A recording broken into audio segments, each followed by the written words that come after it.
বিরিয়ানি সবার পছন্দের একটি খাবার, যেটা কিন্তু আমরা সবাই পছন্দ করি। কিন্তু সবাই কিন্তু তৈরি করতে পারে না। কারোটা হয়তো অনেকটা ড্রাই হয়ে যায়, কারো আবার নরম হয়ে যায়। তো পারফেক্ট ভাবে বানাতে গেলে কিন্তু সঠিক নিয়মের প্রয়োজন। হ্যালো এভরিওয়ান, আসসালামু আলাইকুম। রাইমা ফুড কর্নারে আপনাদের সবাইকে স্বাগতম। আপনারা সবাই কেমন আছেন? আশা করছি আল্লাহর রহমতে সবাই ভালো আছেন। আলহামদুলিল্লাহ আমি ভালো আছি। নতুন দিনের নতুন একটি ভিডিও নিয়ে চলে আসলাম। আশা করছি আজকে ভিডিওটা ভালো লাগবে, তো সবাই মনোযোগ সহকারে ভিডিওটা দেখবেন। তো আজকে ভিডিওটা দেখে বুঝতে পারছেন, টাইটেলটা দেখে বুঝতে পারছেন যে আমি বিরিয়ানি তৈরি করছি, তার জন্য আমার তো গোশত লাগবেই। তো আমি দেখেন গোশতটা কিভাবে কেটেছি। এই গোশতটা তৈরি করার একটাই কারণ হয়েছে কি, সবাইকে দেখানোর জন্য। এই গোশতটা দেখেন আমি অনেকটা ছোট ছোট করে দিয়েছি, যাতে কম পরিমাণ গোশত দিয়েই আপনারা কিন্তু তৈরি করতে পারেন। কারো করে দেখা গেছে যে অনেক সময় কম পরিমাণে গোস্ত থাকে, তো অনেক সময় টেনশনে পড়ে যান কিভাবে তৈরি করবেন। তো এভাবে যদি গোস্তটা ছোট ছোট করে নেন, তাহলে কিন্তু কম পরিমাণের গোস্ত দিয়ে বিরিয়ানি করা সম্ভব। তো তার সাথে আমি পোলাও চাল নিয়েছি 2 কেজি পরিমাণ। তো আমার এখানে কিন্তু গোস্ত কম ছিল না, 2 কেজি চালের সাথে আমি 2 কেজি গোস্ত নিয়েছিলাম। তো আমি ছোট ছোট করে নিয়েছি, যাতে আমার অনেকটা পরিমাণে দেখা যায় বা পুরো চালের সাথে কিন্তু মিক্স হয়ে যায়, তার জন্য। তো চলুন মূল প্রসেসে চলে যাই। তো এখানে আমি বড় একটা পাতিল বসিয়ে দিয়েছি, তার সাথে আমি ½ লিটার তেল দিয়েছি। তেলটা ভালোভাবে গরম হয়ে গেলে আমি এখন 1 কাপ পেঁয়াজ কুচি দিয়ে দিলাম, দিয়ে ভালোভাবে নাড়াচাড়া করে নেব। আর এখানে পাতিলটা কিন্তু সবসময় বড় রাখবেন, যাতে আমরা সচ্ছলভাবে সুন্দরভাবে কিন্তু নাড়াচাড়া করতে পারবি ফ্রি ভাবে। তার জন্য আমি বড়সড় একটা পাতিল নিয়েছি, যাতে আমার 2 কেজি চাল বিরিয়ানিটা সুন্দরভাবে হয় পারফেক্ট ভাবে। তো এখানে আমি 2 চামচ আদা বাটা নিয়েছি, আর 2 চামচ এখানে রসুন বাটা দেব। মশলার ক্ষেত্রে আমার এগুলোই বেশিরভাগ প্রয়োজন, তাছাড়া আমি দোকানের কেনা মশলাগুলো দেব। আপনাদেরকে দেখিয়ে দিলাম যে প্যাকেটের মশলাটা, সেই মশলা দিয়েই কিন্তু আমি শুধুমাত্র ব্যবহার করব। অন্যান্য আর কোনো জিরা বাটা বা ধনে ওইগুলা কোনো কিছুই দেব না। এখানে আদা রসুন বাটাটা ভালোভাবে কিন্তু আমি কষিয়ে নিচ্ছি। যেহেতু আদা রসুনের একটা কাঁচা গন্ধ থাকে, সেটা যাতে চলে যায় তার জন্য ভালোভাবে কিন্তু ভেজে নিতে হবে। তো এখন আমি টেস্টি সল্ট দিয়ে দিয়েছি 1 চামচ ভরে ভরে কিন্তু দিয়েছি, তার সাথে আমি আরো একটুখানি দিয়ে দিলাম, দিয়ে একটু নাড়াচাড়া করে নেব। তো আপনারা চাইলে টেস্টি সল্টটা স্কিপ করতে পারেন, বা কারো মন চাইলে কিন্তু দিতে পারেন। আমার কাছে ভালো লাগে, তার জন্য আমি টেস্টি সল্টটা দিয়ে দিলাম। দিয়ে এখন ভালোভাবে নাড়াচাড়া করে নেব। এখনো নর্মাল লবণটা দেই নাই, তো একটু পরে নর্মাল লবণটা আমি ব্যবহার করব। তো এখানে দেখেন আমি কাঁচামরিচ দিয়ে দিচ্ছি কয়েকটা, দিয়ে আমি ভালোভাবে কিন্তু কষিয়ে নিচ্ছি। তো সবকিছু কিন্তু ধৈর্য সহকারে করবেন, মনোযোগ সহকারে যে কোনো জিনিস করেন না কেন, এতে কিন্তু স্বাদটা ভালো হয়। তো এই যে দেখেন আমি এখন বিরিয়ানির মশলা দিয়ে দিচ্ছি। এখানে 2 কেজি চালের জন্য 2 প্যাকেট বিরিয়ানির মশলা দিয়ে দিচ্ছি। এই মশলাটাই কিন্তু আমাদের সবকিছু বিরিয়ানিটা সহজেই হয়ে যাবে, আর কোনো মশলা এড করতে হবে না। তো এখানে একটু পানি দিয়ে আমি মশলাটার সাথে ভালোভাবে কষিয়ে নিচ্ছি। আর এই মশলাটা দিলে কিন্তু ঘেরানে এমনিতেই মো মো করে। বিরিয়ানি হওয়ার আগেই কিন্তু এই মশলাটা কিন্তু খুবই ঘেরান ছড়িয়ে যায়। এখানে দেখেন এখন 2 টেবিল চামচ আমি নর্মাল যে লবণটা সেটা আমি দিয়ে দিলাম। আপনারা আপনাদের টেস্ট অনুযায়ী দেবেন। অনেকে হয়তো লবণে মানে বেশি তেতো হয়ে যায়, তাই কম পরিমাণে লবণ দিয়ে পানি দেওয়ার পর চেক করে আবার দেবেন। তা না হলে বিরিয়ানির ক্ষেত্রে কিন্তু পরবর্তীতে লবণ এড করা যায় না। তো আপনারা পানি দেওয়ার সাথে সাথে কিন্তু অবশ্যই চেক করবেন লবণটা।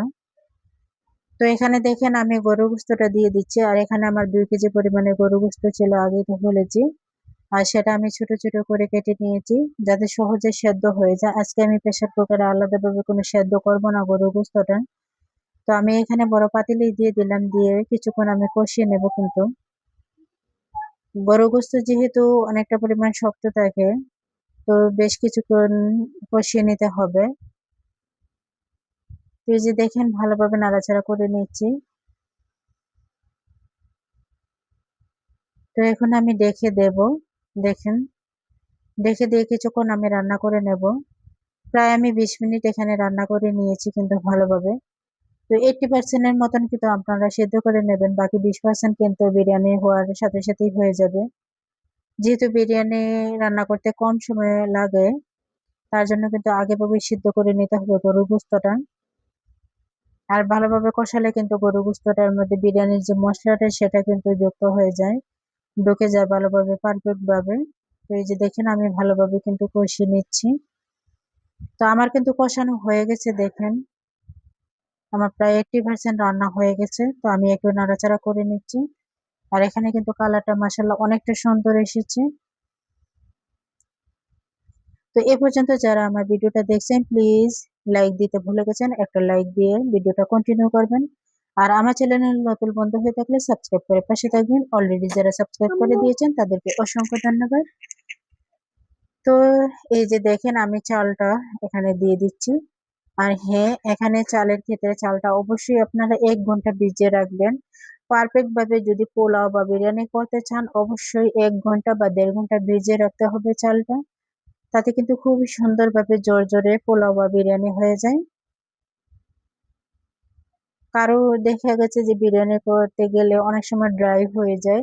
তো এই ভিজানোর কারণে কিন্তু ড্রাই হয়ে যায়। যদি আপনারা কম সময় ভিজিয়ে রাখেন বা ধুয়েই সাথে সাথে বিরিয়ানি করা শুরু করে দেন, তাহলে অনেক সময় চালগুলো সেদ্ধ হতে চায় না। তো এখানে অবশ্যই মনে করে ভিজিয়ে রাখতে হবে 1 ঘন্টার মতন। আর সময় থাকলে আরো বেশি রাখলে সুবিধা হয়। পারফেক্ট ভাবে কিন্তু বিরিয়ানিটা হয়। তো আমি গোস্তের সাথে কিন্তু ভালোভাবে মিক্স করে নিচ্ছি।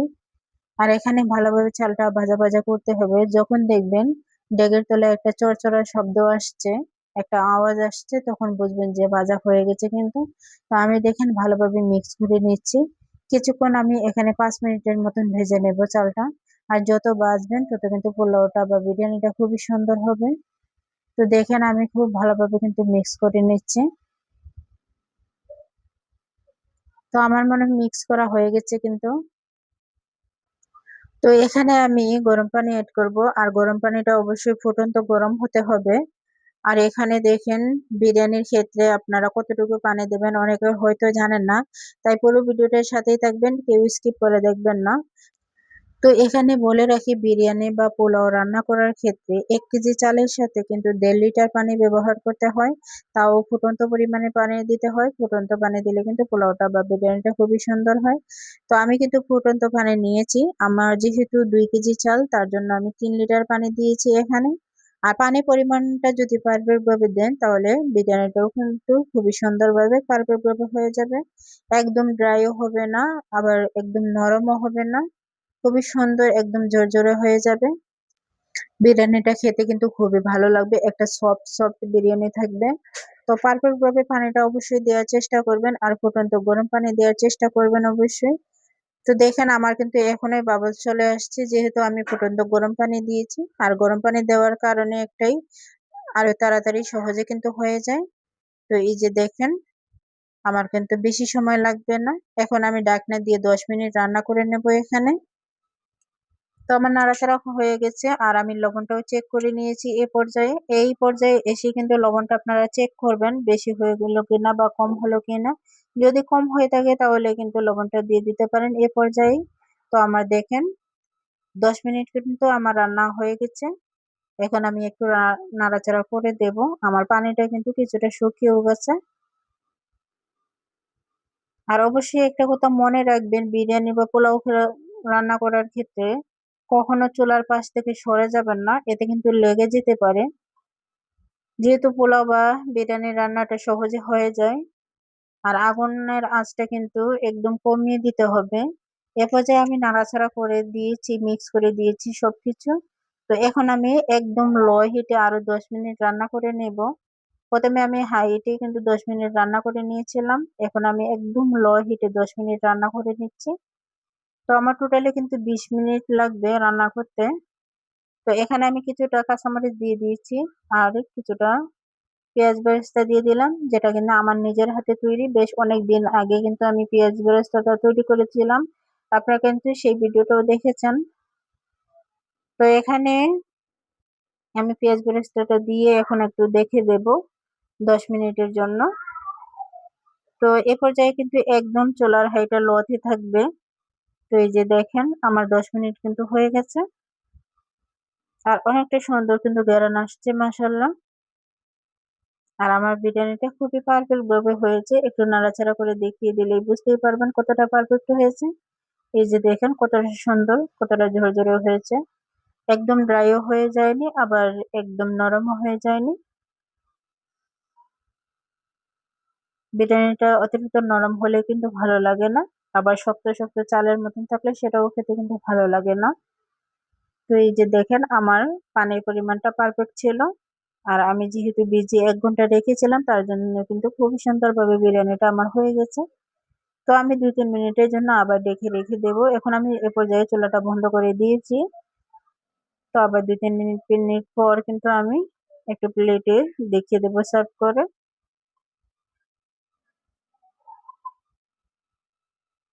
তো এই যে দেখেন আমি আবার ঢেকে দিচ্ছি কিন্তু 2 মিনিটের জন্য। তো 2 মিনিট পর ফিরে আসলাম। দেখেন এখন অনেকটা সুন্দর হয়েছে। আমার গোস্তের পরিমাণটা বা চালের পরিমাণটা কিন্তু একদম পারফেক্ট ছিল। আমি ছোট ছোট করে কেটে দিয়েছি যাতে প্রত্যেকটা নলার সাথে কিন্তু আমরা খেতে পারি।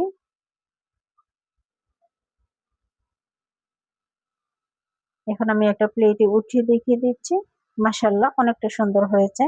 আর একটা চামচ দেওয়ার সাথে সাথে দেখেন কতটা গোস্ত উঠেছে। তো এরকম আপনারা চাইলেও বাসা বানিয়ে খেতে পারেন পরিবারের সবাইকে নিয়ে। কম পরিমাণে গোস্ত দিয়েই কিন্তু অনেক সুন্দরভাবে বিরিয়ানি তৈরি করা যায়।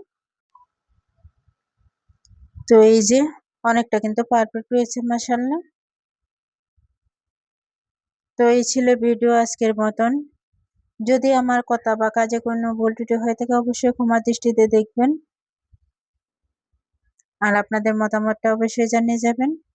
তো আজকের মতন সবাই থেকে বিদায় নিচ্ছি। সবাই ভালো থাকবেন, সুস্থ থাকবেন, আমাদের জন্য দোয়া করবেন।